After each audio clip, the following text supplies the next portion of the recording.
Alright, we're just gonna go live and heck with it. I decided to start a little early. Why not? Lots of things to do. Glasses armed. I've been playing around with bases for Dark Sword things. But we're gonna work on Snake Lady's base. Good, good. I have energy this afternoon. So I almost started the stream at 2, but then, I got in the middle of prep for my Dark Sword commissions and totally got distracted. So I ended up starting a little early, but more or less on time. If you know what I mean. Alrighty. Kitty. I have some other green work I wanted to do, so I was futzing around. I like this kitty cat, this Victorian kitty cat from Dark Sword. She's adorable, but she needs a face adjustment. Let's see here. There she is. Her face is just a little bit too like her little cheek, her little mouth bits are just a little bit like balls of putty that are just stuck on. I kind of want to backfill and kind of give her more of a proper snout. And she's just got some putty that's just scooped down under here too, so I wanted to fix that and give her proper cheeks and make her fur come down nicely. So I thought if I had extra green stuff. Yeah, this one isn't a commission. This is just one I actually asked Jim for because I've always liked the figure and I thought I would use it for a Patreon thing since she's got a fancy dress and her fur is also different. The fur on her face is very similar to the fur we studied on the wolf this month, but the fur on her tail is, I think, more indicative of what you see on miniatures a lot when they're supposed to be like it's just like a bunch of like little kind of cottage cheese almost. It can be a little harder to paint this style of fur, so that's kind of why I thought I would cover it at some point for the Patreon. Also, she has a fancy dress, and who doesn't want to paint a fancy dress? So yeah, but I wanted to correct her face a little bit. I need to make sure I haven't double-checked her mold lines, but she's cute. I've always liked her. She's one of George's cats, one of George R. R. Martin's cats. There are 2 of them. Sir Robin is the other one, and he's the kitty who's the scaredy cat who's hiding behind his shield. I love him, too. So yeah, and then I was, these are the new Dark Sword models. So I finally got them prepped and primed today. Let's see, what do we got? So, let's see, they're probably still not going to show up great on gray against gray, but you can kind of see they've got really good faces, but as usual, the eyes are tiny. This is what Tom Meyer likes to do to us painters. So, this is Rhaenys, who's the kind of the fun sister, and then we've got Aegon the First, Aegon the Conqueror. He's all set, and I mentioned this on the previous stream, but he and his sister are going to have black scale mail. That is the fashion for Targaryens. So I actually have a question to Jim whether he wants me to put these on more scenic bases, or whether he wants me to just put them on the normal round lip bases, which just are a little bit too small, but I could shave down the edge of the base to make it fit pretty easily. So we'll see. They may get just their own little individual bases, or he may want me to base up, maybe on Aegon, because Aegon is, after all, important. I kind of think Aegon kind of warrants a bigger base, personally. I mean, he's the guy who started it all, right? So he totally should get a bigger base, in my opinion. But it's all up to Jim. Jim's the client. So I do have to share with you guys, though, my impressive pinning job. Let's see. Visenya, who's the stern sister, the stern warrior sister, battle sister, if you will. She's got this sword, right? And it comes with, of course, it's got a little peg. You can see off the end, right? That pegs right into the socket in her arm. Dark Sword's pretty good about that. But I decided that there's no way this is actually going to survive shipping, and so I decided to pin it. I managed to pin it right down the middle of that little peg. I didn't kill the little peg when I did it. Impressive, isn't it? I did not, it's got this tiny metal shell around the pinning area. I was super proud. You're good at pinning when. Awesome pinning moments.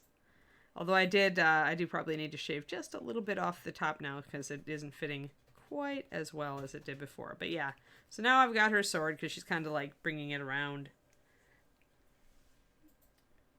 Yeah, it's not so much steady hand. You've just got to seat it right, Image. You've just got to seat it right. you got to get your and there was a little bit of a divot in the top of this anyway, so I just used my knife and made sure that it was centered, and then you got to drill straight down. So it's not really, because you're essentially cushioning your hands against each other, so it's not so much steady hand, it's just experience at getting the right angle and consistent pressure, and go really slow and gently until you've got it well in, and once you've got it well in, you can just pin it like anything else. But yeah, so I was super proud. I had to share that with you guys. So yeah, so these guys I'm going to be painting probably a bit on stream. I want to do some serious freehand on the back of Aegon, his to do the Targaryen dragon for sure. With the sisters, I don't know. Visenya's cloak is more like a traditional Tom Meyer, where there's not a lot of room for that. So I may end up just doing a pattern or something on the back of hers. I'm not certain. And then, yeah, the youngest sister, same thing. She's got kind of more like, she's, for one thing, her hair hides a lot of it. So she wouldn't be as good for that. But yeah, so I'll probably do a bit of these on stream. I'm going to be doing, obviously she's a great one for painting hair. And it's going to be a really light blonde. So she could be fun. And then she's got the freehand dragon on her chest. And stuff like that. So we'll see. And maybe we'll do the black scale mail on stream as well. She needs a little bit more prime. She did not get as much priming as she needed. I was running out of gray primer in the can, so I ended up probably shorting her a little bit and making sure Aegon was mostly good. So yeah, part of me really wants to do these guys in a family diorama. Hey, Liquid Nebula. Talking about the new Game of Thrones models, the Targaryens, Aegon the Conqueror, and his sisters. These haven't been shown anywhere but on my stream, to the best of my knowledge. But yeah, so Aegon the Conqueror was the first Targaryen who pretty much established the family dynasty as a force to be reckoned with and royalty in Westeros. So yeah, so I mean, part of me wants to put these guys in a family diorama because he's kind of got the no way look on his face and with the hand gesture, but it'd be kind of cool to put her up behind him where she's kind of reaching for his hand as if to say, hey bro, calm down. That would be fun. These are actually, they're always metal. When I get these are masters, Kaz, what I get. When Jim wants his models painted for studio, to best, at least as far as I know, and usually this used to be true of Reaper as well, I don't know if it still is, but usually the metal masters, actually we get a master because it's going to have the least degeneration of detail. As you get successive molds, you might lose a little bit, so these are metal, and they're essentially just like the production castings that you will get when they are released are one generation further removed from these.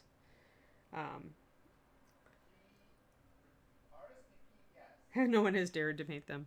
They are really titchy, like the tiny details. Oh my gosh. But yeah, I would really like to put them in kind of a family group on a little diorama base, because Visenya really, she just begs to be kind of like, get away from my brother. Like stepping up kind of in front of him with her sword coming out. Like he's talking to somebody. And then the other sister just looks like she's, kind of going, hey, hey bro, calm down. Like she's going to take his hand and get him a smile and get him all in a good mood. Which was her personality. So I think they would be a really cool little family group to do a scenic base with. All the Targaryens, and then they have the same basing, so you could really make them kind of in a courtyard outdoors. Yeah, I primed. Yeah, they're all ready. They're ready to go. I'm just waiting on Jim to give me some guidance on basing. I actually was planning to maybe do a bit of basing on them today, but I realized that I didn't know whether to put them on a big base or a little base, so I am waiting on the answer to my questions, and in the meantime, we'll work on Snake Lady, as that's what we were going to work on in the first place. But let me take my Targaryens and get them out of the way. But yeah, we will likely work a lot on them on stream, since they are commissions, and since they're Tom Meyer sculpts, so they are terribly titchy and have tiny eyeballs. Just tiny, tiny eyeballs. Usually with Tom Meyer sculpts, you cheat. You make them looking kind of out of the side of their eye at somebody and not straight on because it's so hard to make them work otherwise. Yeah. Well, I wanted to talk to them, Nebula. So you'll probably see me paint them. I need to let Jim know when I'm going to be doing them on stream so that he can put it up on his social media. Maybe we'll get a few more people in. But yeah, so all right. Well, let's get into Base Snake Lady. Let me get my basing bundle of stuff, which has random cork, crates and barrels, cobblestone stuff. The cobblestone stuff I don't know where to get, so you don't even ask. It's actually wallpaper. It's textured wallpaper. I also have some like gateways and random. If Snake Lady had been like an urban Snake Lady, I would totally have used this arabesque doorway that I have, which is really cool. But Snake Lady is not. She is out in the wilds somewhere, so we will not do that. Let me see. Let me get her in focus. She's pretty good in focus right there, actually. That's about where I'll be working on her. So we're going to add... Yeah, Dark Sword and Reaper, I mean, they really are very sister companies. It's good that we're friends. So what we're going to do here is we're going to build up, kind of with this just generic chunky section here, we're going to build up kind of a shelf. Because what I want is a little stream kind of coming in from here, and then I want it to go down in a bit of a waterfall and fall into a pool down there. So build up this bank, go down to waterfall so I don't hide this rock. I like this rock. And then the pool can be down where the cork is. You see I've made it real smooth down there, so that'll be a good little pool. And then we'll keep the back recessed. We'll cover over her base, though, and kind of disguise it a little. But leave a little bit of an undercut here so that when I get my jungle plants from Greg, I can do jungle plants, like down here on the bank of the pool and around in the back, and maybe a little bit up here. And that'll make the base very much more interesting. So that's the plan. So the first thing we need to do is build up this shelf. And the best way to do that is going to be with a real thin sliver of cork that roughly fits the shape. And right now I'm looking at this particular piece of cork because it's almost the right angle, right? I just need to take a little bit out, or I just use this and then cover in the bits with green. So what I'll probably do is put it directly up where I need it and then slice it with an X-Acto. Any texture that I put on the outside hanging over the edge is likely gonna be sculpted with green. So looking at this, you press it up, probably press it in, kind of hold it in place, and chunk at it with the knife. Since it's thin cork, it's really easy to cut. It does tend to break off in chunks, so if you don't want it to, you want to kind of do this. You want to score it with a knife that's sharp. And once you have it nicely scored, it should come apart very easily. I just don't want a lot of roughness. I'm not looking for the cork texture right now. I'm just looking to get the right shape. So let's try that.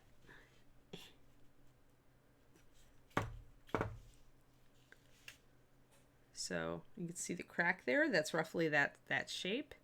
And if it's a little rough, I don't so much mind. You can always trim it off a little bit. So there we go. Pull it. And it makes that nice curved area. So you can socket that right in where you want it, more or less. And it only has to be rough because I do want to do putty work on it. So I'm going to like look at it, kind of see, did I do it about right? Yeah, that's good. Because then I can make the shelf back here. We can make kind of some rocks up along the outside of here. I don't like, somebody asked me if I liked the whole basing stuff going over the edge of the base, the black base. I really don't, so I'm going to try my hardest to kind of keep this tucked in. And any outward sculpting that I do that projects is going to project up higher on the base. So that fits in pretty well. That's good. So now I want some glue. Gel glue would work best. Thinner super glue tends to soak into cork, so you don't often want to use it with cork. You can make the cork brittle as well. There's sometimes I've used it. Oh, I'm running out of my gel super glue here, guys. And you want to use a nice thick layer of gel super glue here. Nice big globs to stick this cork on.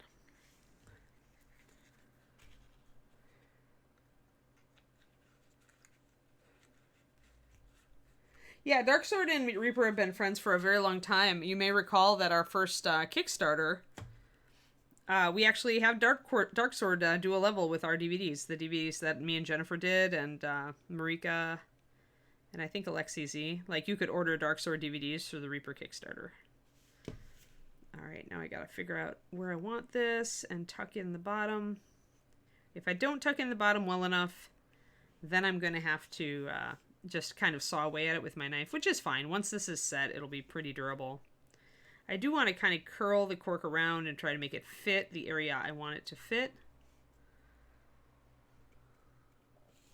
And it's since it's so thin and it's flexible, you can do that. Try not to glue yourself to the model. But yeah, Dark Sword and Reaper have been friends for a long time because Jim at Dark Sword has always been very friendly to Reaper. Reaper has never been against other miniature companies. Like, Reaper used to be that if you wanted to start a miniature company, you could come in and make an appointment with Ed and sit down with him. He'd make an appointment with you, and he would sit down with you for an entire day of his time to talk to you about the business of making miniatures. And he'd give you a tour, and he'd talk about things that we tried that didn't work, and things we tried that did. And Reaper was very open to help new miniatures companies. Now we've gotten so darn busy. See, that's already setting in. I can remove my hand now. And I'll have to cut away a little bit, just a little bit of cork down there. Or either that, or I'll have to decide I'm okay with it projecting over this little lip and just I want to keep the bottom part pretty sacrosanct. I don't know, though. I like to have things tucked in. But yeah, so Reaper has always actually wanted to encourage people to get into the industry. And this is enough. What we're using this for is just a support. So we wanted a more or less flat area that we could build up green around it to make a little pool. So that we get, and I'll probably build this down over here too, to make it look like there's a stream coming in from the side that she's sitting on the bank of, essentially.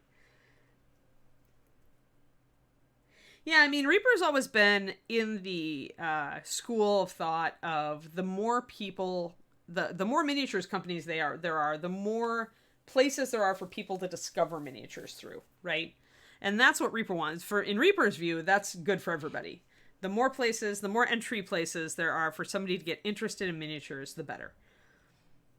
I might wait a little longer. I don't want to screw this up. It's easy to get impatient and just go, I want to start, but we'll see. I'm kind of testing to see how well it's stuck on. It wouldn't be stuck on super well. Since the cork is absorptive, it'll set into it pretty easily, but usually still takes a little bit of time.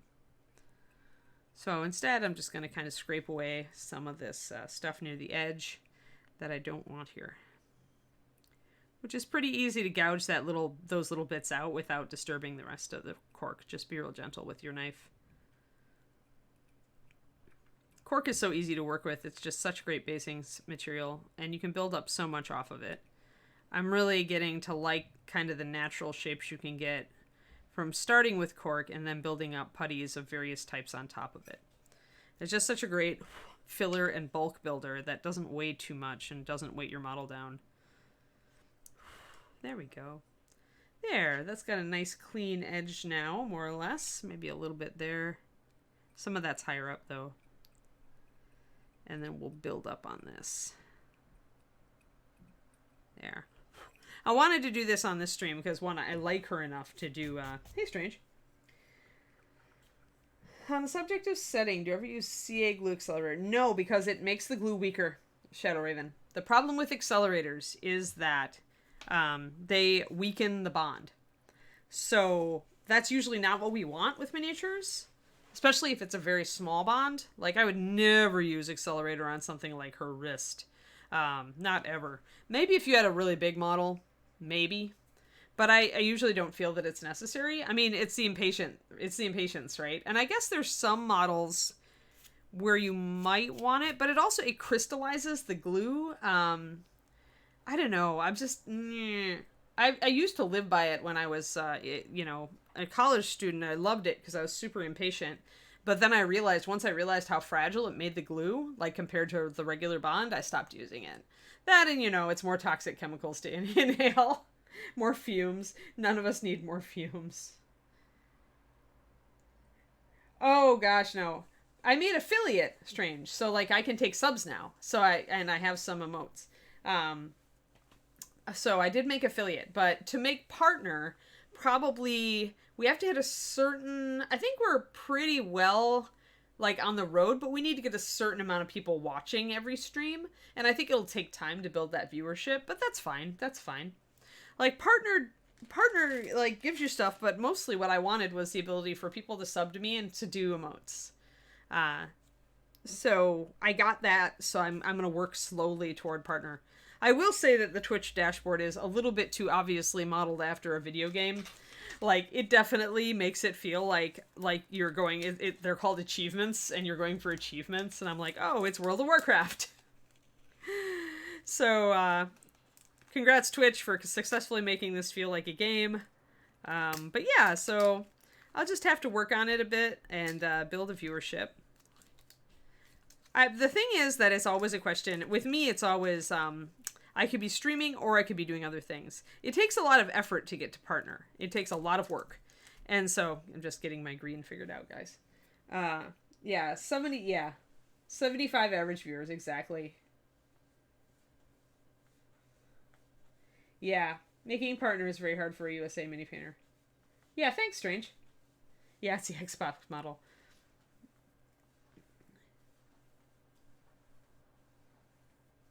Yeah, I saw that on the stream this morning. That you made into your first mini. It's great. Hey, Shy Kitty. I like your name. Thanks for the follow. We are doing a little bit of a build out on the snake space. I've been sculpting it in green stuff, which is epoxy putty. And I wanted to make kind of a little waterfall, place for a little waterfall that I want to do with water effects. So we're making a little shelf, which I'm going to cover it with textured like rocks and such. And then I'll build the little shelves kind of going down into the pool down here.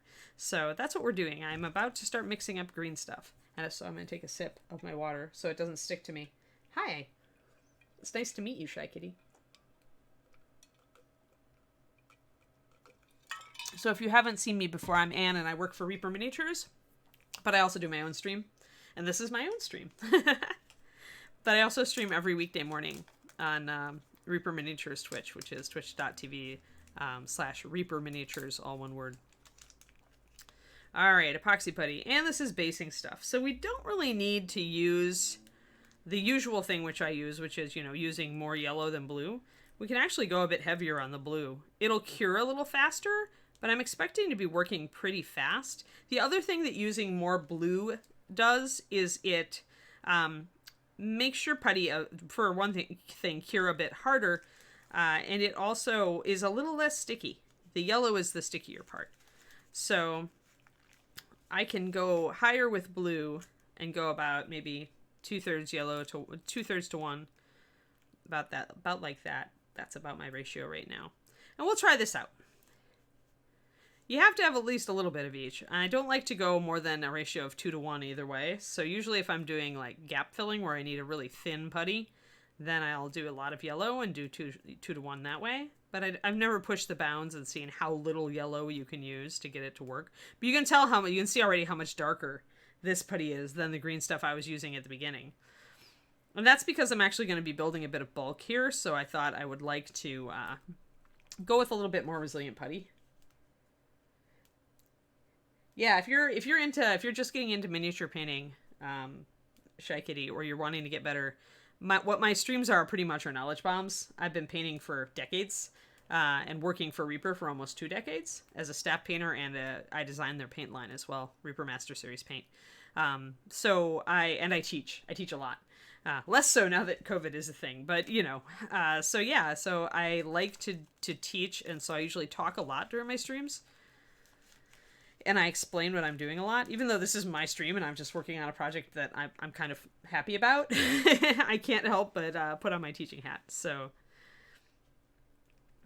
that's why, that's part of why I don't listen to music while I do this, is because I'm talking through the whole thing. And then the other thing is the music licensing is just silly.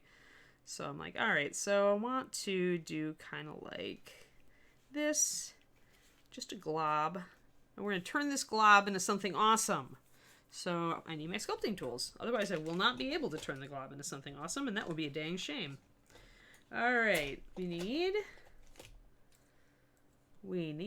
Gigantispoon and his friend Chisel. on the other end of this tool. So this is a very useful tool because it has two very useful ends. And then we need Tiny Spoon, our friend for fine detail. Tiny Spoon is awesome. And then we need probably, I'm going to keep a couple of my clay shapers around. These are soft. They're actually the firm ones, so they actually do, it does take a little bit of work to bend them. But they're good for smoothing out things, and I do want the pebbles going down on the first tier of the waterfall to be rounded and smooth, because water would make them smooth. So I'll probably reach for my clay shaper when I get there, just to smooth out some stuff. Alrighty, let us, and I think that's all I need for now. I don't need sharper chisel. Hey Saul, thanks for the follow. Do you avoid the middle? Actually, it's detrimental, image. What happens here with this putty, the reason I avoid the middle and just chuck it from time to time, is that everything, because these two are made to mix and cure, everything down the middle here mixes and cures. It just starts to do that. So what you get is chunks on either side down the middle. So I avoid that middle strip entirely. It's why you also can buy it in tubes. And if you buy it in the big tube, the blue and yellow will be totally separate. So, but if you buy it in the strips, at least, you have a smaller amount. It does go bad over time, like it does definitely. Fresh green is better than old green. If you order it from Reaper, you might pay a little more, but at least you know it's fresh. So I usually order from Reaper. But the other way to keep it fresh is to store it in your freezer. Yeah, what Crowley just said. It's just because I used especially before I started doing all this streaming lately, Crowley, I was not using very much of it. And so it just made more sense for me to get ribbons, and I could get them very easily through Reaper. So since I'm, still an employee, so it was just really easy for me to just go ribbons. If I really start sculpting, like lately I've been going through a lot of green because I've been doing so many sculpted bases. And if I keep doing that, then I may get a big chunk of tube, but I have not yet decided. All right, let's get to this. Since this is going to cure a lot faster. I think just because it's the easiest to package Methophile. We used to offer or carry the big ones too, the big tubes. But the problem was that really only sculptors need that much green. And for the casual hobbyist, they never need that much green. So Reaper essentially never sold those tubes to anybody except the sculptors, at which point they just decided to heck with it. If we're going to put an SKU on this, we're just going to do it. Smooth this out. We're using giant spoon. But yeah, so we're just going to essentially carry the stuff that's the amount that the average gamer might use. Because the average gamer is not going to buy a gigantic tube.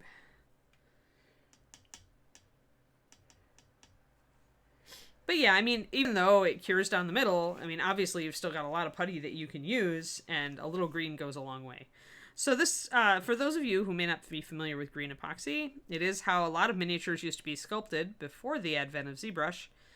Several of our older sculptors still sculpt in green, and the entire figure is done in this sticky epoxy, which definitely has a learning curve, but it's really good for conversions and small bits of sculpting on existing models. So what I'm doing now is I'm just kind of making a surface all over the top of my cork. And as I've got about at least 20 minutes to a half hour before it starts to really firm up. Although since I used more blue, it will start to harden faster. But right now what I really need is just bulk. I need to set up my little waterfall tiers. I need to build up this edge. I don't want my green to go over the edge here of my base, so I do need to be careful about that. I'm using water to lubricate my tools because I don't want to have to wash anything after I do work with this stuff. You can use Vaseline and maybe get smoother results easier, but then you really have to wash the model afterwards before you paint it. And I tend to get annoyed at that, so instead... And if I'm making like little kind of like hatch marks or indents... I'm just kind of doing it haphazardly, and the reason I'm doing it this way is because those will become rocks. Like, I'm not really paying attention to where they're going because I kind of want a randomized effect, right? Because it's rocks. So I need to build up the outside edge here just a little. So I'm going to take this stuff in the middle and pull it out because I want a pool I want a river, a stream going down here. And so I need it to be starting here. And I want the edge to be a little higher, because if I'm going to use any water effects, I need to contain the water effects. It's much easier to just sculpt a little depression that's completely waterproof and won't leak. And I'll build up that lip there so that we can get just a little tiny stream going past our snake lady. And that's making a nice shelf there. Oh, yeah. Yeah, that wood putty lasts quite a while, Val. You should be good for a long time. But you can also build out, if you have any big models that you want to do bases with, getting big chunks of cork and like using that wood putty to kind of glue them together in a chunky mass is a really good fast way to put together. Needs Reaper to sell small tubes. Yeah, I don't know. I mean, if you ask enough, if there's enough demand, then Reaper might listen. Though once it's tried something, if Reaper tries something and then they are of the opinion that it didn't really work, then Reaper's not really inclined to try it again unless something big changes with the market. So I'm going to make some smooth pebbles here. I kind of want some little pebbles. So I'm going to do some lines and chop them into little pieces. And then I can take those little pieces and make them little tiny rocks. So hold on, let me get closer. I know the water is making it hard to see. We got a really good camera though, so we'll just take advantage of it. Okay. So I'm essentially separating out. I'm using the tip of my little spade here. And the spade tool is really useful for this. It's like when you've got a nice fine tip, you can make some nice indents and shape up forms. The great thing about green, and this is why sculptors like green. Hey, Daffodware, how's it going? Oh, it was rocky? I'm sorry, Xanacles. Yeah, I didn't get any, Twitch didn't tell me about any drop frames or anything. Maybe a Twitch thing. Oh, yeah. So anyway, the great thing about green, and the reason sculptors liked it so long ago and chose it as a medium for their miniatures, is that it's easy to poof it up, right? It's easy to make rounded shapes with it. If you just do a cut like I did here with this big rock, you can see already that's kind of rounded just because I pressed down like that. And so if you're trying to make rounded shapes like round river stones, or think about it, human faces, where you need the cheeks to be kind of like, if you're smiling, you want the putty to stretch a certain way. That's why green was so useful, is that it was really easy to shape and get those rounded shapes for expressions. Whereas when you were using more of a clay, because it didn't have the same viscosity as green stuff, you couldn't get those expressions as easily. So I do want, let's see here. And I'm sculpting my rocks instead of just using gravel because I do want some of that rounded river stones appearance, right? So I think I do want water to be coming down on both sides of this big stone though. So I'm going to just grab it and shift it over. And that'll distort my little stream pebbles here, but that's okay. I can go back in and make them round again. That's easy. And I'm just using the edge of the pokey tool. And yeah, I've got some extra water pooled around here, but that's actually good at this point. It just, it stays wet. It's easy for me to keep working it. I want to make a kind of a dent here. And I want to make a dent on this side of the rock because I want 2 streams of water coming down. That's what I'm trying to do. So I'm going to have a stream of water coming down here and a stream of water coming down over here, I think. And for the water, I'm probably going to use Woodland Scenic's water effects. For the pooling water, I'm probably going to use either realistic water or just a gloss sealer, depending on how much of a trough I can get built up here. And on this bank, I'm going to use some water plants. Once I get, I'm waiting on a shipment of jungle plants from Greg Zuniga, made with vellum, paper cutter and vellum. And so they'll be really thin and delicate, and they should look great, like kind of bending over this little stream.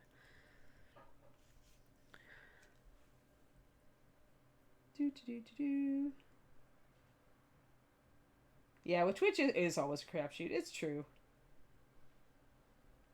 Oh, yeah, and it's hard to tell whose connection, what exactly is going wrong ever, right? So I want one of these. I want this one rock to kind of stick up out of the stream because I like having streams with rocks sticking up. Might make another tiny pebble here. Doo-doo. But yeah, I mean, the problem with using basing stuff instead of sculpting all these nice little river stones is just that often it's out of scale, right? Or it's the wrong texture. Like most gravels that I've seen for miniatures tend to be kind of angular, and not smooth. They're not the smooth river petals. Okay, so river pebbles. Sorry. So they aren't quite suitable. So now I'm going to take my clay shaper, which is an actual clay shaper, Royal Sovereign, extra firm taper point, size 0. And that's great because this is a soft rubbery material. It's silicone. And it lets me get this really smooth. So if I want this little area here where the water's coming down to be really smooth, and if I want my river stones to be really smooth, I can use the tip of this to kind of polish them up and make them smooth. Although that one has definitely got a personality conflict. That guy, he's not sure that he's a river stone. He keeps getting smushed down. I might need to deal with him. So I want a nice smooth trough here. I do want some more stones down here. We're just not there yet. But I want to make a little riverbed here. I'm going to use my clay shaper to push this bank out a bit. Like up. So like that. See it? So that way I'll be able to do the water coming down and in, and this becomes rock. So now we can actually grab our chisel and kind of shape the outside a bit because I've got some good shapes going here. Asked you on the other stream what snow you used. Oh yeah, actually I'm going to have to endorse a Games Workshop product. I used this because the client wanted it to match his army. But he used the Games Workshop Valhalla and Blizzard. And I have to say, I liked working with this snow, guys. It's when you've got a really fluid bit of it, it's really able to be sculpted into drifts and things. If you let it dry a little bit and mess with it, then it gets flaky. But I like how you can kind of smooth it out and tamp it down. Once it dries really, really hard and crumbly. So you can either put a sealer on it or, it is pretty hard, so it's pretty durable on its own. You can't really do like slush with it, but you can get close by spreading it out. I bet with a little stippling and stuff, you can make it look pretty slushy. Yeah, it's a texture paste Mathophile, but it's like a better texture paste than I've used in the past for this sort of thing. I've tried every snow product on the planet.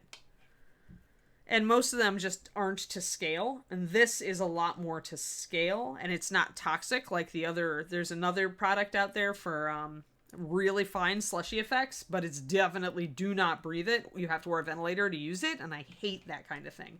I really like products that are person friendly that you don't need to use a ventilator to enjoy. So for me, I like this. I'm thinking I'm going to use this stuff and really play with it and kind of see what I can do with it on future streams. Like I'm especially thinking about mixing it with some mediums and seeing what happens to it. Like seeing if I can get it to spread out and be slushy. But yeah, I like it a lot. That's one thing that Reaper hasn't gotten into. I don't know if we ever will. We'd need to locate somebody who could really supply us with materials to do it. Yeah, I think so, Mathophile. I had pretty good luck with it. I used, what was I using to tamp it down? I think I was just using, my spade sculpting tool. Yeah, it was. I was just using this. In fact, I have to clean it. You can see the little bit of the glue stuff that's part of the snow dried on it. Hey, Dragoneye, how's it going? So I just used this because it's more or less flat. And the nice thing about using the chisel sculpting tool is that I can clean it off really easily.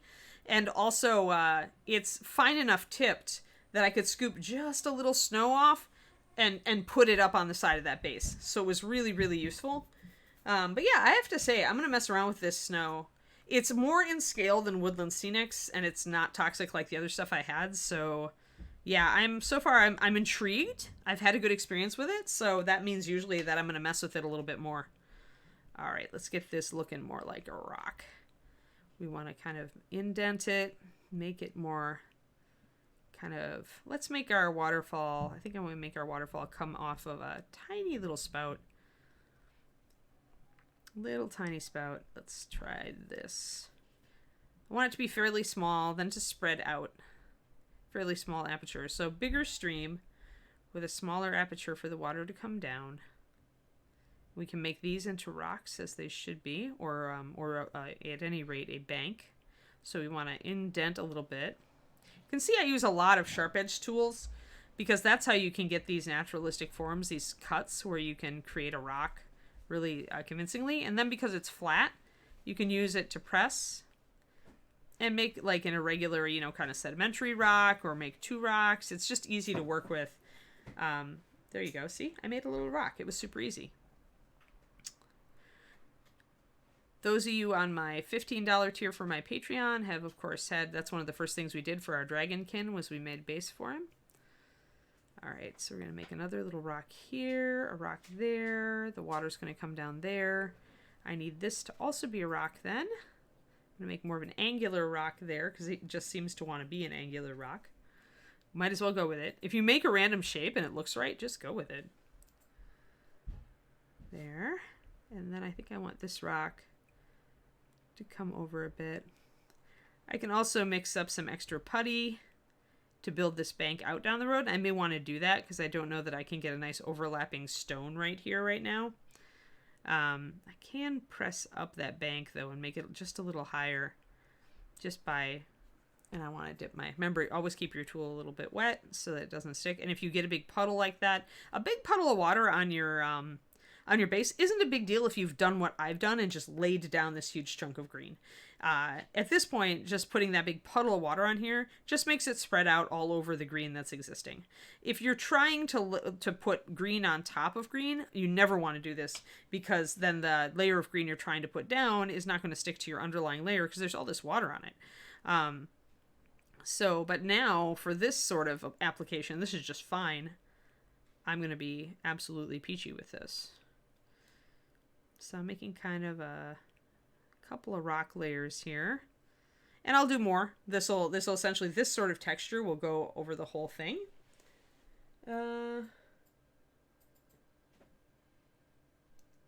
Secret weapons, snow. Supposed to be fantastic. Is it really tiny particles? Because if so, it sounds like the thermoplastic stuff, and that requires ventilation. I haven't looked at it, though. Justin always gets access to some interesting basing materials, so just be aware, if it's really microfine, always wear a ventilator. With some basing materials. A lot of basing materials weren't originally created to be basing materials, so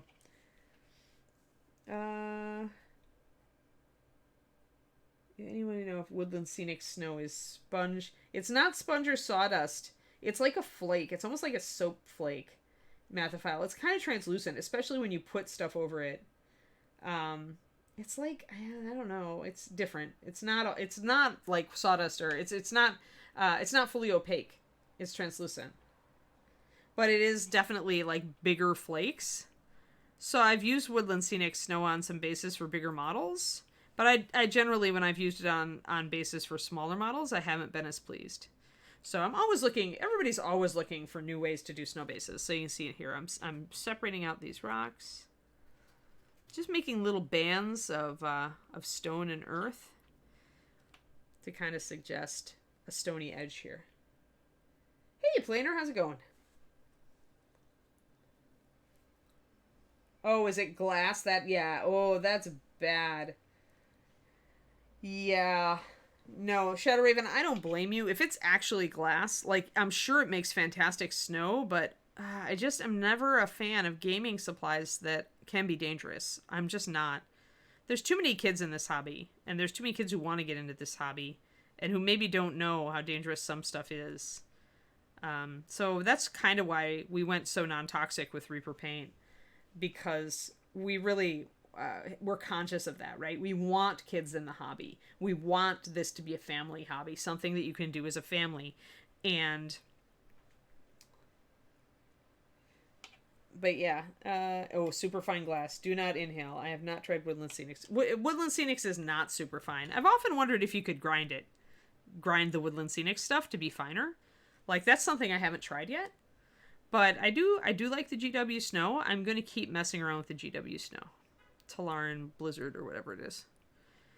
It is the kind of thing, though, since it's texture paste, that you want to add water to every once in a while to keep it good. So we've got our little round pebbles. I pressed up this bank, but I need to make that more of a stone. I probably will need to come back in here with a little bit more putty or to build up this bank around the outside. In this smooth area, and I definitely need more of a rock here to bring that in. So you kind of have to look. It's like, where is water going to flow? And is there a defined bed for that water to flow into? So I'm going to raise this up, pump this up a little bit. This stone here. Because we definitely need to keep the water in this trough. So this is a stone. That's earth. And for anything that I want to be dirt, like this really smooth area here, maybe I want that to be earth. I could use the tip of my tool and just suggest a little bit of texture. I don't even need to worry about finding a super fine sand for this later. I can just create texture. It's kind of the same way you did broccoli bases for models back in the Reaper's start. There we go. Kind of hard to see. It'll be better once I can prime it and start painting it. And then you guys will see all the details. But so I'm going to press that rock up a little bit more. I just want it to be more like a barrier. So now it can flow down, and these pebbles are a little bit shorter and down in the area. The water's going to run over them. Got a little extra pebble right here. This goes up into a rock right there. And then the water's going to run forward. I'm going to flatten this area to make an obvious place for the water to run down. I want to press this up because it's going to be a bank. You can see, like, when I press up, it moves everything, right? It just doesn't move just the little area. And that's a characteristic of green just to be conscious of. That's why it works so well for faces and expressions. But you do have to watch it when you're doing, you don't want to peel up stuff or make it look bad by distorting the stuff you just spent all this time sculpting. So now I want this to be down further and to come down into this pool. And I want that to be kind of up. Now, the nice thing about this is that it does illustrate that you can put together something like this very fast by using the cork as a base to build up mass. If you don't use the cork as a base to build up this shelf here, then you run into trouble because the putty isn't strong enough to hold up to, like, trying to shape this whole, like, it'll squish, it'll be too easy to squish it into, like, this big bulgy mass. So by using your cork, you're really giving it a lot of firmness and solidity, and making it a lot easier to build up your big masses. I figured that for this, I wanted a lot of flexibility, so I decided to work without underpinnings like the cork. I also wanted it pretty thin, so if I would have wanted a strong base on this this riverbed here, I would have probably just put down like a tongue of green first, let it cure, and then come back over the top. But I figured that since I was kind of coming down like this, that smooshing it wouldn't be too hard, and also I decided to go with a higher percentage of blue so that it would be a firmer putty that was less sticky. So these are all choices that you're making as you're figuring out the best way to produce what you want for basing. There we go. And this putty's setting up pretty hard actually now. I can press on it and it's pretty firm, which means that if I want to do some more angular rock shapes, I can. Definitely not in our little stream bed though. Let's see. I want this to be a rock. I want that to be a rock. And the other thing is, don't fall into the trap of making your rocks too similar. Make them overlap, make them slightly different shapes. You know, I'm making some deeper crevices now. I'm using the tip of the tool to press under some of these pebbles to make more of a stream bed. And then you come down here You've got more of that terraced kind of look. I'm going to do one last little bit of shelf of rocks before it goes down into that pool. And then it'll go down there. And it's pretty good so far. And all done without having to use gravel or sand or anything. I do like using gravel and sand for some things. It does add a nice texture, and if you use different textures, like a fine, a super fine, a more coarse here and there, you can build up layers of hobby sand and gravel to look very realistic. But sometimes you want something that's just perfectly in scale, right? You want this to really look like a little riverbed. You don't want to be fighting against the fact that all your sand is the same size and it's really obvious that it's artificial. I want this to really look natural and jungly by the time we're done. I think that putting a scenic base on a model is just a wonderful opportunity because you can add so much story to a piece just by putting it in a specific location. Plus, it's super fun. I mean, I get to sculpt a cute little waterfall. And this is also a prototype, guys, because I remember I wanted to sculpt a waterfall for my big Valkyrie piece. Well, guess what this is? Practice. That's what this is. So this is a much smaller waterfall, but some of the effects that I'm going to do to get the water to look right is stuff that I'm playing with and experimenting with on using on my bigger piece. Hey, Tristoma. Oh, how it absorbs liquids. I don't know that it does, Mathophile. Yeah, much rather safe over perfect detail. I'm pretty sure you can... I mean, people have been experimenting with snow stuff for so long. But yeah, the problem seems to be that to get really fine and in-scale snow for 28mm, you need to go with something that's not safe to use because it's so fine particulate, and that's always hazardous. So that'd be the problem. I mean, I have some thermoplastic microballoons, which we used to use for snow back in the aughts, early 2000s. And yeah, you had to use a rebreather with those things. You had to use a mask because it just, inhaling tiny balloons is just bad. Your lungs don't want to inhale tiny balloons, trust me. Oh, you got your firm clay shapers. Awesome, Coos. I don't know if I will, Val. I might not need it. I can get really fine detail with the sculpting. Pigments would let me build up like residue, but I can do the same with green. So unlikely. To do that trick with pigments, usually you need to... I'm going to tuck in. Sorry, I just realized I had a hole there and I don't want any of my water effects to like actually go down the hole. So I need to fill it in. I mean, I think also maybe this is a little too small for pigments, but usually when you're doing those caked pigment effects, you also want to use solvents, and I don't know how the solvents would react with the green, and I don't think I want to mess with it. When I use, I've used powders like on my Soldier 76 statue, he was 12 inches tall, and it was good for that. But I think they do a little bit better on larger models. Like I know a lot of people use them on busts or on tanks or, to build up texture. And I think those are big enough that it works really well. Pieces of terrain, it's a great way to build up texture there too. I tend to not like solvents to begin with, so I'm like, yeah. So I look for other options. Lately, I will say I'm looking at modeling pastes more. I like the... David's got some, I think, from AK that I used on the Frost Giant Queen's base to kind of give her a little bit of grit in between her flagstones on her base. I liked that. That was actually a good level for me. So I'm more likely to use a texture paste and learn how to really make that texture paste sit up and beg and do tricks than I am to go for a solvent material. I'm just not a solvent girl. I know you can do some amazing things with solvents and solvent-based products, but I just am so reluctant. Ever since art school, when I decided I never wanted to see or smell turpentine ever again, even though I loved oil painting. I guess you said you were interested in water-based oils. Yeah, I'm going to be using my artisan ones if I go into oils. Yeah, I was thinking, guys, that maybe a sub goal or a Patreon goal... I'm not sure. But I was watching Wapple stream his, using his oils on the Sword of Dawn bust the other day. And I was thinking, I haven't used oils since college, but I have artisan oils. I have the water-soluble Winsor & Newton oil paints and tubes.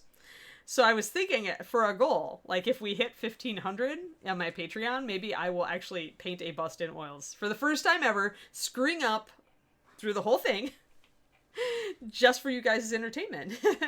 And also for your edification, because a lot of you probably haven't touched oil paints ever. So I thought it might be fun to try it, to see how it works.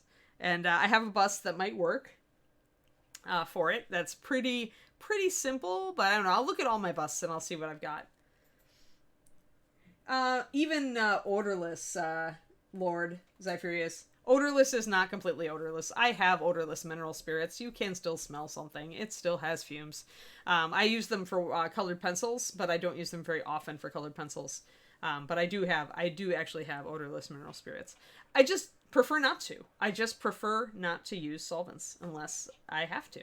And I seldom have to, because I'm good enough at this stuff that I can use anything and make it look like what I want it to. I can always find a non-toxic solution if I look far enough. Making Reaper's paint line has proven this to me, especially in this day and age where so many people are making products that they're trying to like lower the toxicity on. I'm very much not inclined. See, now we got the water's evaporating. Now you guys can see the base a little better. These rocks might be a little bit too regular. I think I'm going to cut out a little bit of this rock and make it kind of out a little bit, separate from its friends, so that I can, otherwise it was just that little pod of rocks there, so I'm going to separate out that one.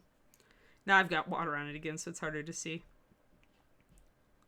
One thing that we definitely can use right here for these little rocks now is Tiny Spoon. Tiny Spoon is a good size for this.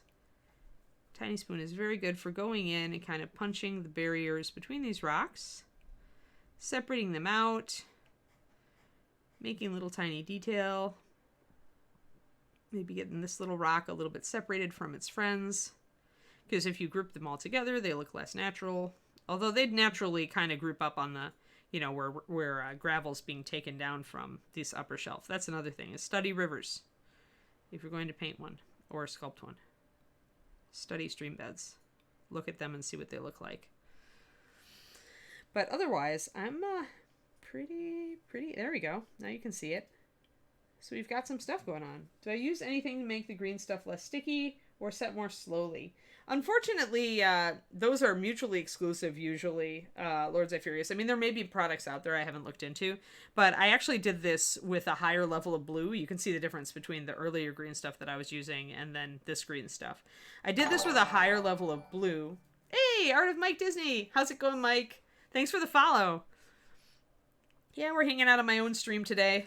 I'll be on here again Friday morning, because our regular Reaper stream is canceled on Friday, but I'll just start at my usual time and we'll just go on here and we'll see what we're going to do. I know, I'll choose something.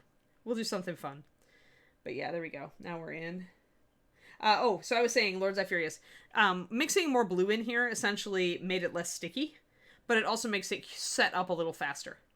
So it's a trade-off. If you want it really gooey and to last and be workable for a longer time, you use more yellow, which is what I was doing with this one, because I was working throughout my 1.5-hour stream and I really wanted it to stay at least kind of sliceable by the end. But here, I was planning on pretty much plopping it down and setting it all up very quickly. So I went with something that was less sticky and faster curing. I also wanted it to be easier to build it up, and of course it's more stiff when you do it with more blue, so I was able to build up these chunky areas without it just being goopy. It took me a long time to like kind of learn when to play with green and how much of this or that to add to green to get it the way you want it. But I'm actually very happy with how this is turning out. I have more work to do up here. I have to build out a bank. And that'll take me mixing up more green. I also want to build up a little bit more of a bank, kind of a little bit of rocks here, right around Snake Lady, or a little bit of just rough turf, I think. I do feel like I need to press down on this a little bit more, though. I feel like I need my bed of my river to go down a bit. Been saying that all along. I've just been trying to press it down and press it down and press it down. Just kind of make it go off the edge. So it's like coming in from the outside. And if I want to smooth down that bed, I will use my clay shaper and roll it, which makes a beautiful smooth surface. It's a really great way to smooth out stuff. I found that out when I was working on my latest project where I had to smooth down a big gap in a metal horse belly, and this worked like a charm. So now it's like super smooth. It's awesome.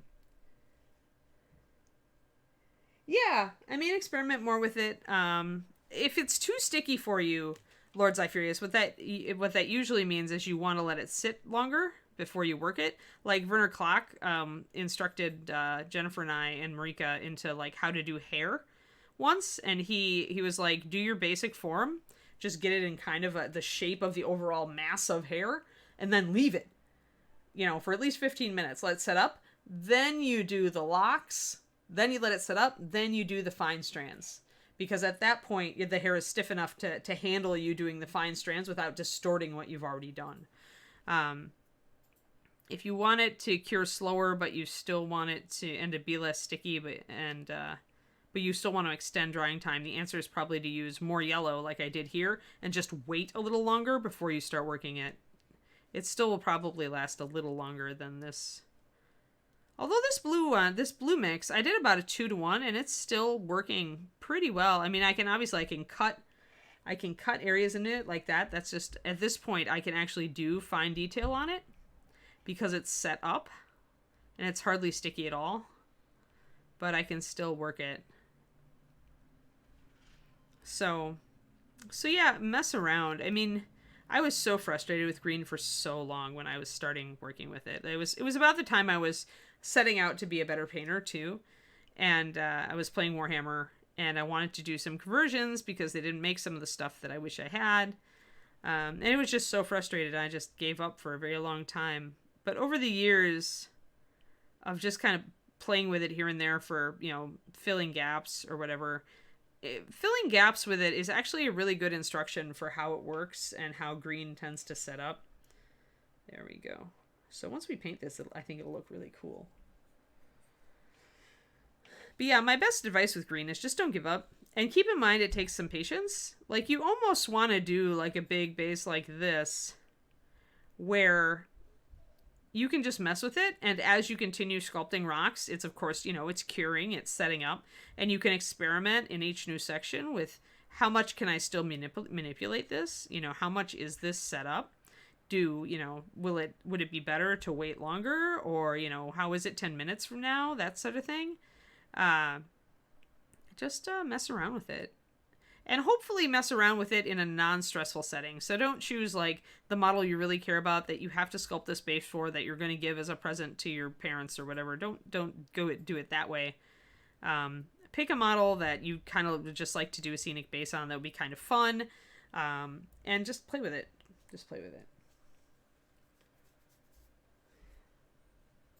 Patience. It's not about patience, though, Lord. It's not. Because when you enjoy what you're doing, time, doesn't matter. So that's why, if you find a cool thing that you want to do, you may find that you have more patience than you thought. For me, it's like never been about patience. When people are like, oh, you're so patient when they see this stuff, I'm like, I'm not patient at all. I'm actually terribly impatient sometimes, and I push ahead when I shouldn't. But because I'm enjoying what I'm doing, I've learned to relax and enjoy it and not rush it. And so if I'm just having fun, like right now, I am having so much fun. Like, okay, ask David, I love sculpting rocks. There's very few things in this earth that I like better than sculpting rock formations. And so I am in my happy place. There's no patience about this. Uh-oh, is planer kids taking over planer spoons again?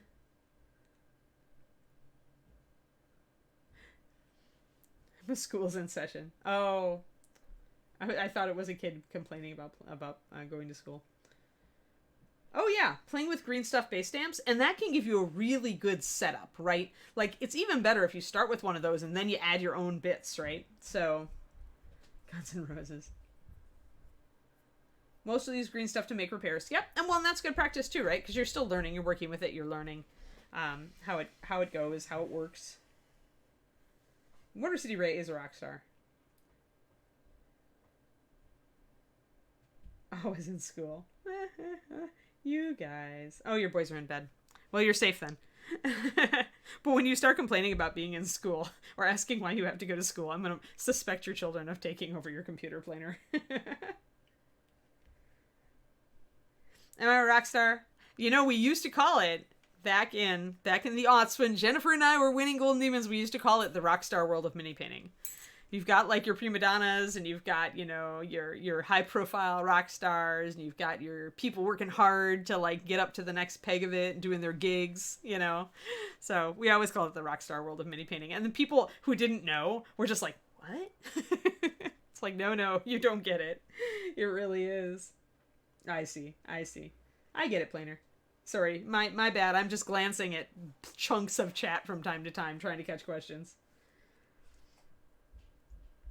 Yeah, she knits and quilts. Yeah, that's also it, right? Like when you're, that's another zone thing, right? Where you can get in the creative zone and just go. Like I can see how quilting and knitting like work. I can see how people get really into it, and then time doesn't matter. You're just doing it, and you're making something useful, right?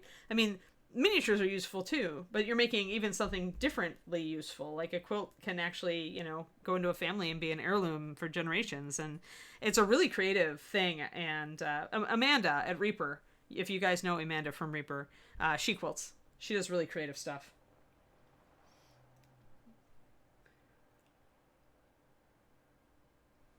Right. Yeah, Coobs, exactly, right? They always think it's patience. It's not. Yeah, ask an off question, Motor City. Go for it. Hey, Wavy, how's it going? You don't have to do anything with your miniatures. You just have to enjoy them, Image. It's a great thing about our hobby. A mini could be an heirloom. Got this Reaper Dragon with these massive wings, older bones, stands straight up, wings keep folding over and droop. Oh, it's so hard. All right, if I was doing that, if I was trying to fix that, I would probably take, oh boy, I'm trying to think of the best material. I almost might take brass rod or brass sheeting, Ray. And do I have any here?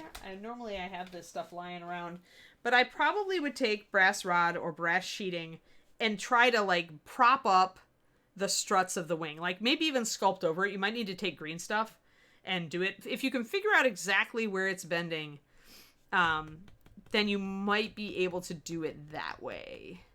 But those, yeah, some of those big wings are heavy. You pinned his tail to keep his body erected, but his wings, you didn't. Yeah. I really feel like the answer there is, do I have anything with wings where I can talk about it? Oop, I just made a fingerprint. Oh no, luckily it was not a fingerprint anywhere important. That's the problem too with working with a big piece of green. I have to roll the edge back up here.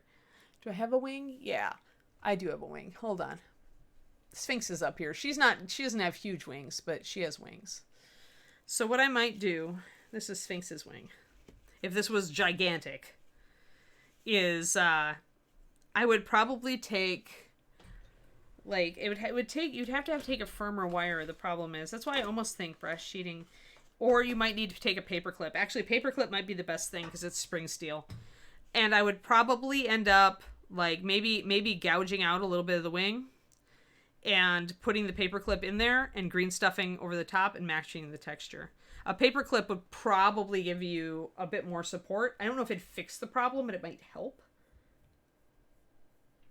That's like the best idea. Because they're hot. Yeah, they're heavy, right? And it's plastic. So they droop over like puppy ears, but that sounds so cute. How can this be bad? Me and my puppy fixation. But yeah, that's probably what I do, Motor City. Like it's like, unless you can break off the wing and pin up into it, but even then, pinning up far enough is the hard part, right? The other option, yeah, I don't know. Like you could possibly, if the other thing you could do, I guess, if you had a wing like this, is you could drill in a spring steel paper clip like here, and here, maybe. And try to prop it up on a joint there if you've got an angle to work with. But yeah, so hard. Thanks, Detonation. Yeah, we're talking about fixing drooping wings with, like, you know, pins and stuff. Earlier, we're working on my base here, which is going to turn into a waterfall for my my Snake Lady. Hold on, let me zoom out so Snake Lady can hang out with you guys. So yeah, so I sculpted the lighter green as an earlier epoxy putty I used, and I'm now sculpting kind of a little stream bed with a cascade and then some rocks, some river rocks and a stone and an outer bank here to keep the water in place so that I can do a little waterfall. That is the goal. Pin the wings to the main body. It's the long wings at the midsection joints. Could you then, is it possible to put a pin, like if the wings are bent, obviously they wouldn't be bent like this, but is it possible to do like a pin there? Maybe? I don't know how you'd, either that or it's just like, the only other thing I can say is to do it on the underside of the wing and use putty to disguise it. It would make the wing thicker, but it would at least, you know, have a better chance of giving you some strength. That's a hard problem, Motor City. That's a really hard problem. Yeah, welcome to class. Detonation, I'm Ann. I work for Reaper Miniatures. This is my personal private stream where I work on fun stuff for me most of the time, although I also worked on this miniature on stream at Reaper. Reaper Miniatures Twitch, twitch.tv/Reaper Miniatures. But yeah, I do talk a lot. I explain everything about what I'm doing. I am a talky streamer. I believe in helping people understand mini painting better so that more of you get into it and have fun with it, because I love this stuff. Yeah. Chop off the wings and make a lizard. Wavy. Yeah, that's actually Lord Zyphrius. That's actually my boyfriend who teaches that the OSL class. That's David. He's currently across the desk working hard on his actual work while I am streaming a Snake Lady. But yes, actually seeing this model on Twitch, I think, is what made him decide to use it. He used to use the Pathfinder goblins with the torches. They're also... The Pathfinder goblins are fun, but that did seem like it would be a fun mini to paint. I do like that mini. It was when I saw you doing it in the Reaper stream that gave me the idea. Yeah. So yeah, David will teach you like awesome OSL on this mini, Lord Zyphrius. He is a pro. I just thought it would be nice to just have a change from my usual OSL class. Yeah, the Pathfinder goblins are cute, but they are little. I like Snake Lady because she's got big chunky detail. I think it's a little easier, maybe, to think about. There's something to be said for having a small figure in a 2-hour painting class. That's true. True. Although it's a little bit different for the usual class where it's like every student needs to have time to paint versus the Twitch class, which is just me streaming. Right, and answering questions or whatever. Yeah, and I'm probably a lot faster painter than most of the people taking my classes. Mm-hmm. Yeah, you are super fast. He's ridiculously fast, guys. You should feel like, you should feel irritated at him mildly, like I am. Oh. Use thicker paint. Use thicker paint, yeah. Then I'm not having as much fun. Well. Oh, Goff, yeah. Oh, Mr. Floppy Ears, or floppy wings. Yeah. If you can figure out exactly what area in the wing is bending, Motor City, if you can figure out, like, if it's this area, for example, then think about maybe taking a notch out and using your pin vise and drilling into exactly the area where it tends to bend and putting a paper clip in there. Like, see if you can reinforce that one area. And that'll probably help. It may still bend a little bit at a different point, but at least the point that is weakened to the point where, where it's bending all the time, that will probably reinforce it a bit.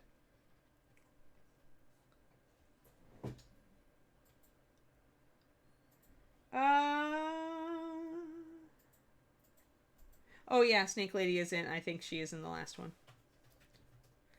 I have her metal version. That's her actual...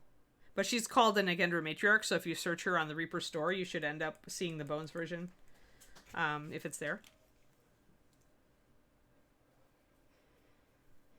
Yeah, that's going to be a little bit easier, I think, Motor City Ray. And then you just have to fill in that little divot that you put the pin in. and it won't mar too much of the paint job, and it might help. That's the best. That's, if I were trying to troubleshoot that, that's the first thing I'd try. Because that's a relatively small fix. It won't mar much of the paint job. It won't, mess up much of the model. And it's relatively easy to pin into bones like that. So just try to figure out exactly where it starts to bend.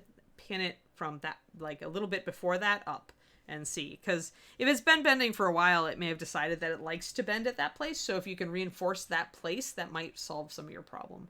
A little bit of a bend on the tips of the wings probably wouldn't be too bad for Goth. But big floppy wings, I can see how that is kind of a bad thing.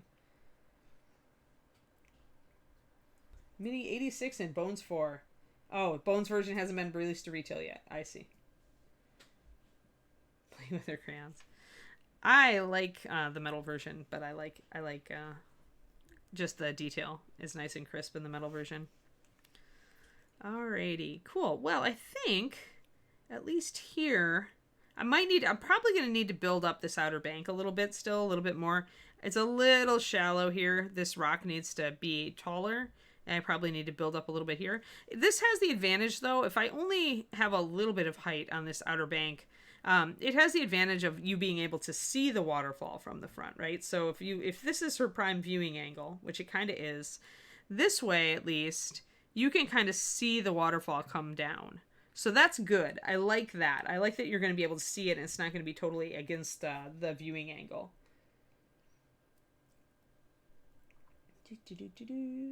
Well, and there's so much Bones 4 stuff, right, Real Chibi? So, yeah. Alright, so then we'll have our water come down into our little pool here. And that'll be a nice little pool. It's got a little bit, I might need to carve out some of this, but I think it's going to work. I may need to green stuff into this little hollow here and make some gravel. I want kind of a little pool here, and then I want more earth over here. So that's just a little pool that goes off kind of off screen, quote unquote. Build up the bank over here so I can put the jungle plants along it. And it's a nice little hollow in case I want to put a little tiny snake in there. And then we've got to build out the back. So you can see, I mean, she's a lot of green work to build up this base. But I mean, I also got a lot done today just in one big chunk. The rest of it, just building up little bits of texture back here, is not very difficult at all. It goes very quickly. I think maybe one more session. I have about 20 minutes. Maybe I'll mix up some more green. It's like you either never have enough green or you've got way, way, way too much. But yes. She's in the course set? Okay, thanks, Zuo. Alright, well let's mix up some more of this stuff because I have 20 minutes left. I could end a little early.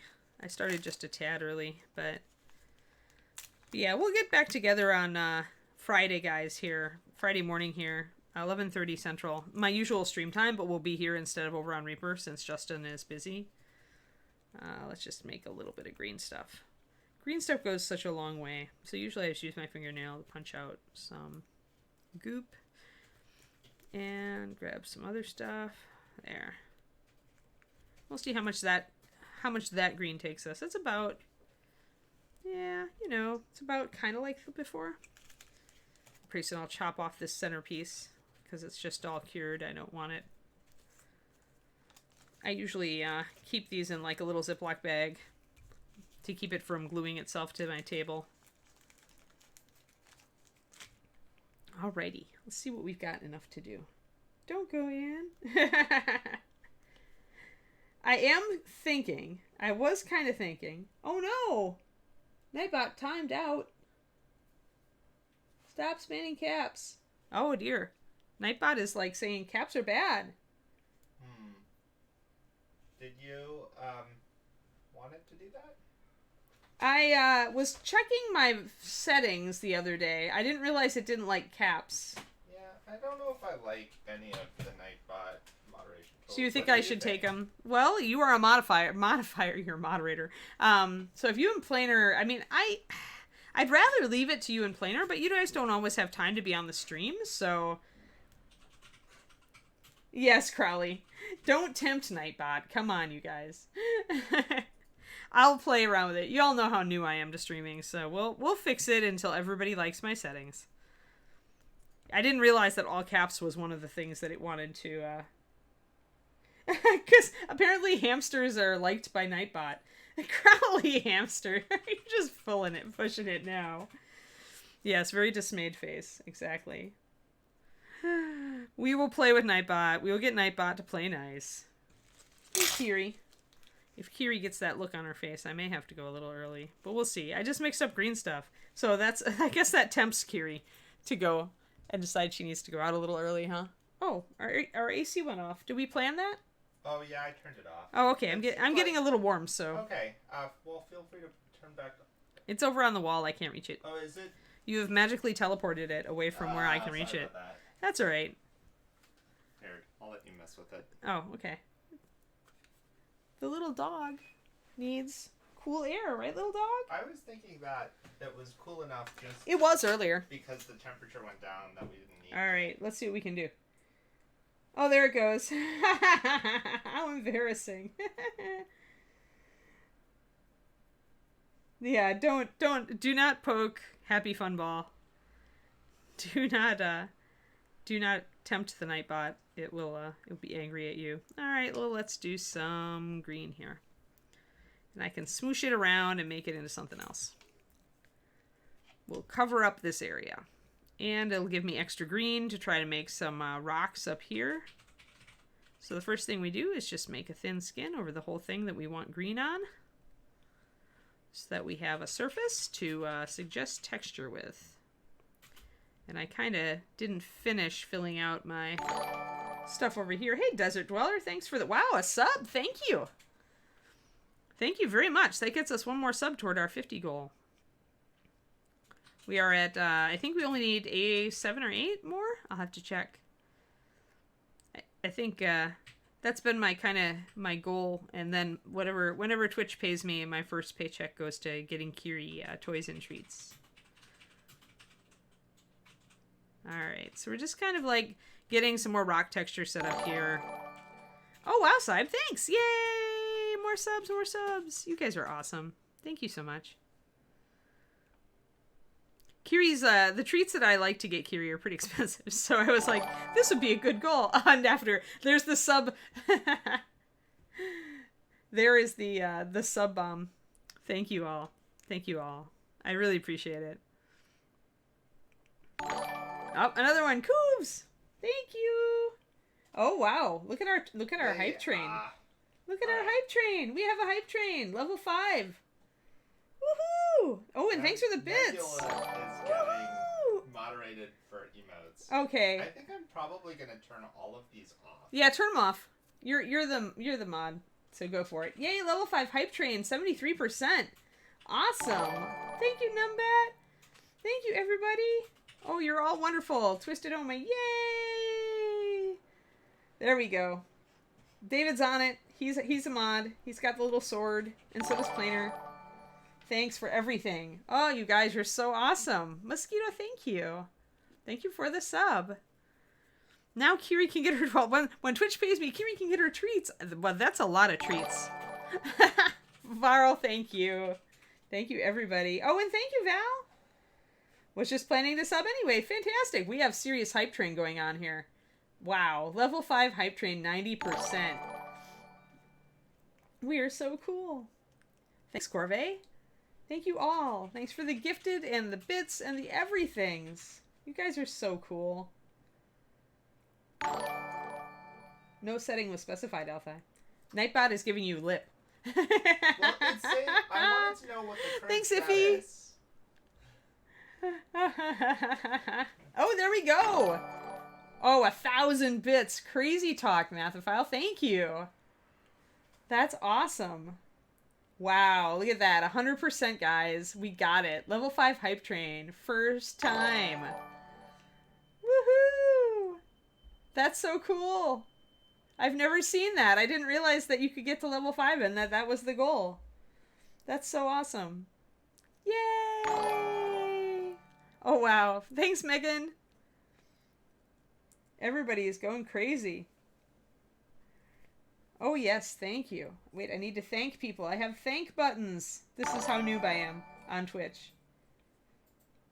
There we go. Yeah, that's the first time we've gotten. Hey. Oh, Danny V, I see that you do fantasy in 40K.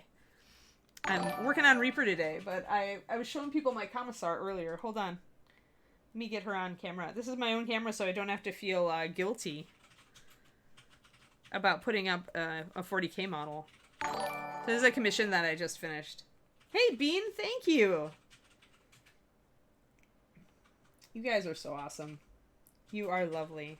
Ah, the emotes filter has been disabled. Awesome. Wow, it just keeps coming because it's behind. Yeah, thank you.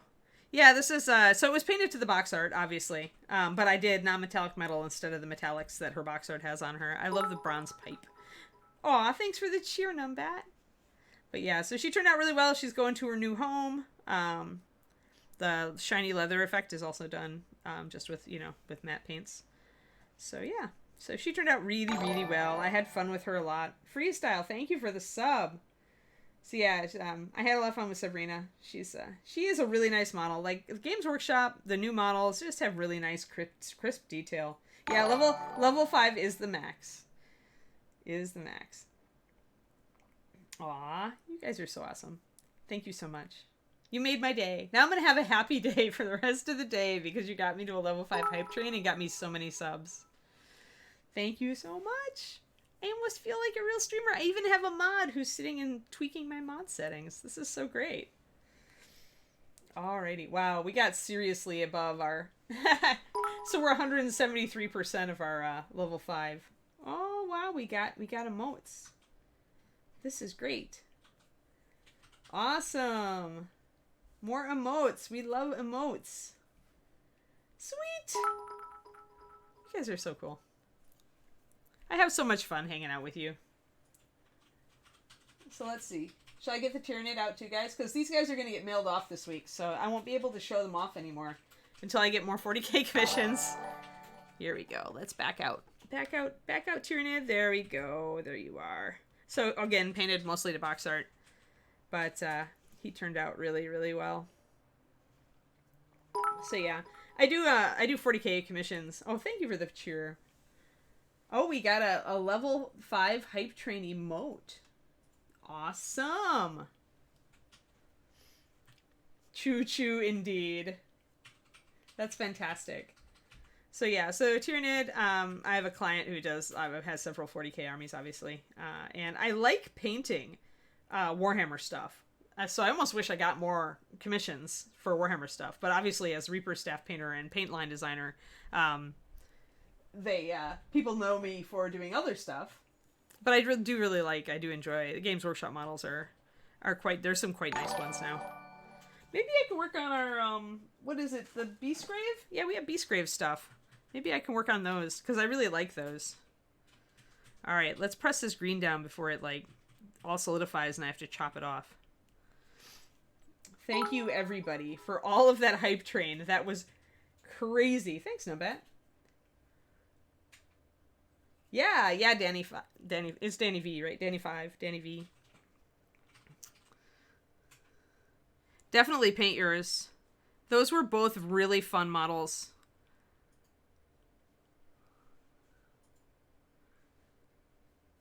So yeah, I probably won't have another 40K commission. I'm kind of full up on commission work right now until November, December.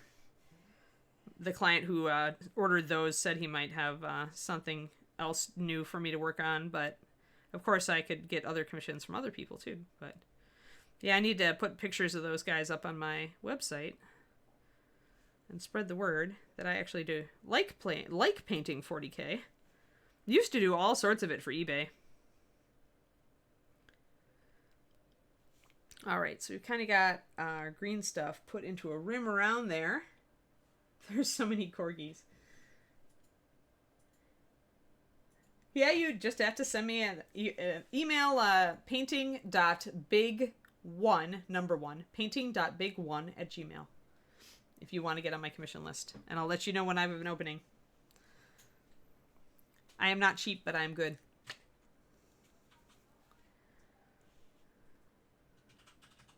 But yeah, totally taking commissions. I mean, commissions are what I take, because Patreon's doing really well right now at, $1,300 a month ish. which is fantastic, and I'm so happy about it. But it is not enough to pay all the bills. So I am still doing commission work on the side to make this freelance gig work. I really want to make the freelancing work this time. I really want to be able to do this. And this is my chance, guys. So I got to make it work. So the Twitch helps. The commissions help. The Patreon helps so much. All of these things help so much. When I put a mini up for sale on my Patreon, like I have right now, that helps. All of these things help. And it's all like enables me to do my art for a living. And I love that. I like just being able to do this and teach and work on these awesome minis. So I'm just doing some rock texture here. Really smooth. Do I find that it's easier to get 40K commissions than general tabletop? I would say that it is easier. Image of Betrayal. I used to get a ton of 40K commissions back when I was selling 40K painted models on eBay. Hold on, I want to get closer on my mini. I think that there's much more a market. If you paint higher end, there's much more a market for showcase level, like fantasy and 40K leader models. Did I get that email address right? painting.big1 painting.big1@gmail.com. Yes. She is not cheap, but she's very good. We now have commissions. Oh, wow, we have commands. Hey, Desert Dwellers, good to see you. That's great. I don't know why the email address doesn't work. Why it doesn't all? Linking painting.big. Oh, it's not linking the number one. Yeah. I don't know. Well, maybe we can figure it out. Maybe we can troubleshoot it. Anyway, onward with stones and rocks and things. So now I'm just doing, because this part of the model isn't terribly, like it isn't a great viewing angle, so I really just kind of want a little bit of stone texture. So I'm doing some bigger stones here. Just to make it more interesting. Just give it a little visual interest. So kind of like there's some big stones overlapping here that are shoring up, literally, since it's the shore of the little stream up here. So it just pretty much smooth stone texture just kind of suggests that it's, it's just kind of extends toward the viewer. I just don't want it to be flat. I actually don't like the blank black look on bases. I know that it does convey that idea that it's just going out of frame. I don't know. I just like a little texture. If I can put a little sculpting on there, I will. Oh, you used to not be able to type out Diva? That's terrible. I mean, you can type it out, but it thinks it's a link and it tries to send you to d.va. Right. Instead of two cute, Korean girls with giant mechas in Overwatch. We had a very good Overwatch night last night. We won a lot. Yeah, having excessive link detection plus auto moderation for links is just not a good combo. Okay. Because they're not using good rejects with DNS lookup mathifile. I don't know what that all means, but David might. I mean, the regex is probably okay. I mean, d.va and painting.big painting.big is a valid URL. The problem is it's treating it as a URL even though it's part of an email address. Right. And then the gmail.com is not, which is weird. Which is so silly. All right, so now this is a little bit too broad. Well, no, I need it. I need this extra bulk because I want to really disguise the back of this base. So we're going to do this because this is easy. When our green is starting to set up, doing this big thing like mashing this green on here to disguise the back of this base, this is super easy now. It hates quotes too. Yeah, oh well, you guys know. I can clarify if anybody is bewildered who uses my exclamation point commissions, then they can ask me for clarification if they... Although it's not a hard email address to remember, so now we're going to kind of fold this over the top here just a little bit because I want to make a little bit of... because her base is super smooth down here, and so I want to make it a little textured to disguise that. Uh-oh. And now we have to be careful, right? Because now we're starting to hold it on the side where it's still sticky, and we're making fingerprints. I made a little fingerprint on this rock. I'm going to fix it real quick. You also can smush in texture and lose texture, so this is the danger of doing too much green at once. But this is where my impatience comes in. My super impatience that I mentioned that nobody believes is that I tend to work on green. Oh, thanks, Urso, for the follow. Yeah, we're working on sculpting a place that's going to be a little waterfall, like a stream bank, a little waterfall, and then a pool, and then we'll have some earthy parts for some jungle plants. So right now I'm working on disguising. She actually has kind of a silver dollar-sized metal base that she's on, but I'm disguising it with green stuff so that it looks more like she's in the middle of the jungle. I can just sculpt a real thin layer of green around it. And we're almost to the end of our stream at this point. Ah! Got a little bit sticky. Remember always to get more water for your sculpting tool. There we go. Got that all there. It's nice to use a flat tool because you can press it down. You can also use the chisel here if you feel like your green got up on some of the scales, or you need to press it way down inside a little crevice like there. And you can use the tip to kind of make sure that the green is not too high up on the scales, but that it gets really thin when it gets close to the snake. And I want to press it down. And a little bit of texture isn't going to hurt you here because that's the whole point, is you want a little bit of texture here on this area. I'm getting some jungle plants in the mail, little vellum ones. We're going to add a lot of jungle plants to her eventually. Thanks, Mathophile, for the suggestion. And thanks to, I think, was it Zewo who gave me the link to Greg's store? I always forget Greg's website, and somebody was nice enough to remind me of it. So I actually went and ordered stuff. We may do a giveaway when I get it. I've never done a giveaway on here before, so I'll have to figure out how to do it. But Greg is sending me extra jungle plants specifically to do giveaways. So maybe we'll actually finally have a giveaway on Anne's little stream. All right, so now I'm going to press this stuff around. I need to make it a little bit irregular so that it doesn't just look like, the round base has an additional bit of green about it. So I do want to cut in areas, kind of make the suggestions of rock forms that are coming out a little bit and others that are going in. Kind of give it that 3D treatment. Can do some big presses like this to start to suggest, and this is just random stuff, but just making random like presses can give you an idea like, oh, this kind of looks like a rock, and then you just go in and you make it one. And what's really important is to kind of cut across the grain, like that the base is right here, so to kind of cut across that to disguise the fact that the base is there. That's important. So that's how you can get, you can completely disguise that metal base being under there. I can press that rock up a bit to make it stick out a bit more. Why is there a difference in the colors of green? No, Twistdome, actually, when I was just doing it just to help, it's not easy being green. So what happened is I started out with a lot of yellow in my green when I did this original layer on stream on Reaper. And I did that because I wanted to be able to smooth it out and make it really thin down here. But then when I got to doing the waterfall shape today, I realized I wanted a stiffer mixture so that I could build up bulk easier with it. We used cork to make this section, but I needed to do the waterfall course also.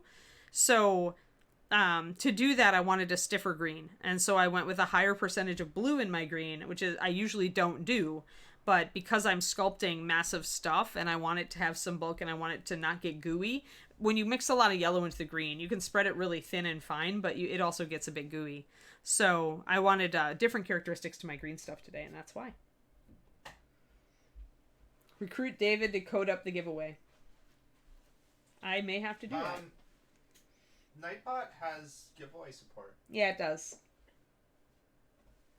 Yeah, different ratio of yellow and blue. So I don't need to code anything. I might need to set up Nightbot for it. Yes, because you apparently are better able to beat Nightbot into submission than I am. I don't even know how to, what settings to use to beat Nightbot into submission. That's why I have a super intelligent, awesome boyfriend.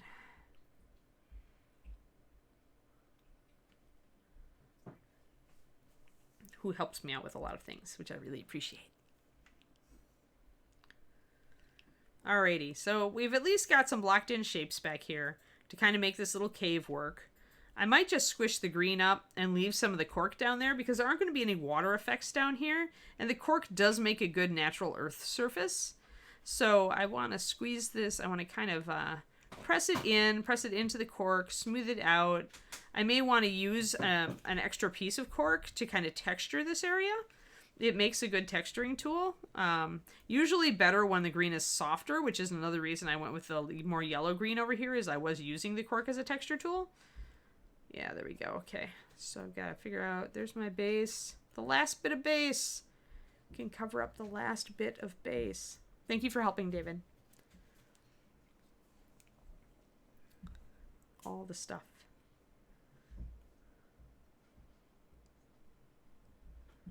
Alrighty, we've covered up the last bit of base and gotten a little green on the snake scales, but that's easy. So you get your little tool here, you just kind of peel it away. There's a lot of water flooding this surface here, but that actually makes it a little easier to peel this green away from the tail.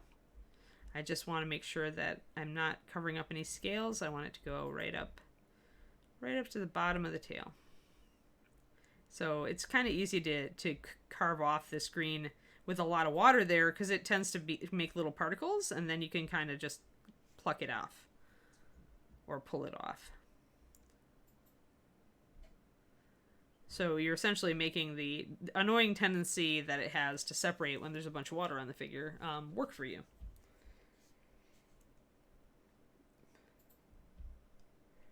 Yes, I do have a multi-purpose, David. It's awesome, Twistedoma. If Nightbot has it, then it's trivial.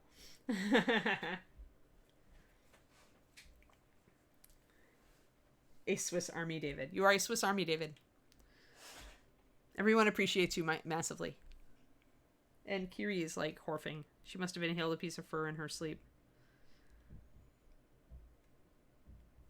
Alright, so we're just going to try to set this up into basic shapes. Because we're getting to the end now. And in fact, oh my gosh, we're 6 minutes over. Wow, I streamed for a long time today. Well, cool. So we're just going to set up some basic rock shapes here then. That will be good enough. I can always come back with a bit of extra green to add a little more texture, but I just want to have some nice irregular stony shapes back here to work from. And since my green is setting up a bit, I probably want to come back in and make some of these a little more defined. And add a bit of texture. That's kind of cool, though. That's a cool rocky overhang.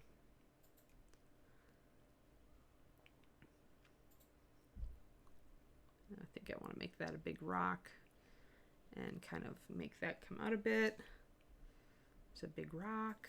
We like big rocks, and we cannot lie. Make that come down like some more earth. I can just do random gouging down here to get this into more of a rough texture. And paint it however I want. Or bring in more putty if I want to make something more definitive. But I know that there's going to be tropical plants in here in this overhang, so... Yeah, Val, we're getting there. We've almost covered up, like, everything. I just need to introduce a bank over here. A little bit of a bank. Just a little suggestion so there can be a pool of water right here. But yeah, I want to finish up these guys. Yeah, I think the waterfall is going to be fun. I've been looking at waterfall pictures lately to get ideas. It's just a tiny waterfall, but just a little bit some more irregular shapes over here to kind of like make it rough and rocky. And often when you're using an angular tool like this spade, or like this spade I really like too, it's just easiest thing. Just do a couple of cuts and you've got something that looks vaguely like a rock. I mean, so easy. And then you can go a little bit more into it if you decide you want to. I'm going to blend in this green into my cork.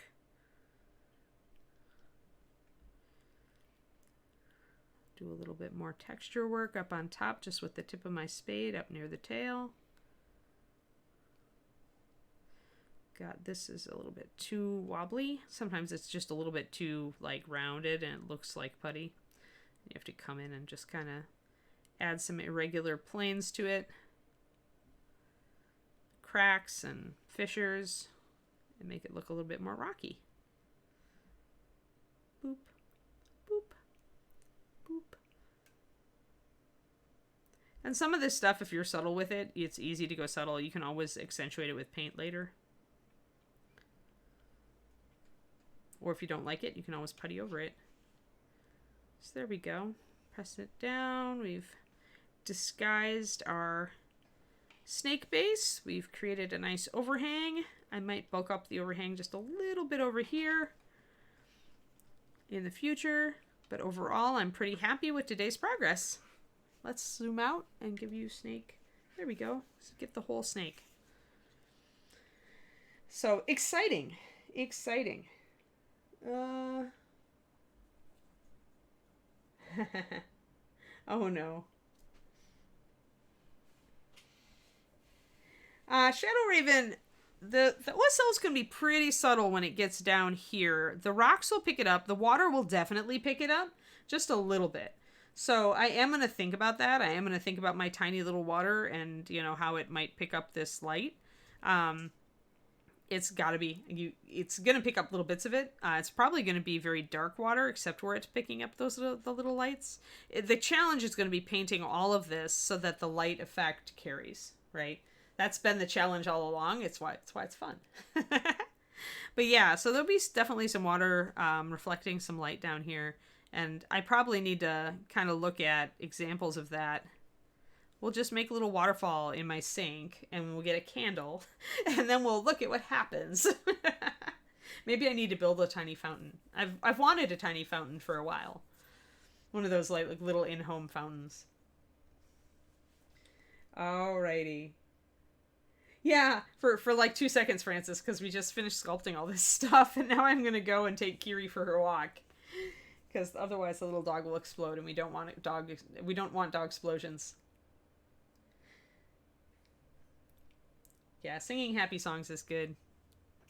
Well, thanks, guys. This was a long stream, but I really enjoyed it. And I hope you all had fun. Thank you so much for all the subs and all the support. I really appreciate it. It's fantastic. It makes me happy. I have a happy day now. It's going to be a happy day, and we're making duck breasts tonight. Yum. So, yeah, it's going to be a happy now time, and then a happy dog time, and a happy dinner time. And Kiri loves ducks, so it's going to be a happy Kiri after dinner time, because we'll save her a little. Yummy. Yeah. It did go by fast, didn't it? All right, guys. Well, I'll see you on Reaper tomorrow morning, okay? 11:30 a.m. Central Time. Don't miss it. And have a great time. Yes, I know. Duck. Especially like cast iron, pan-fried duck breast. Yummy. So good. Alrighty. Let's put down Snake and actually get to my exit screen. And tell you all I love you. And yeah, gonna take out the doglet. And yeah, I'll see you guys tomorrow. Have a good one, okay? Bye-bye.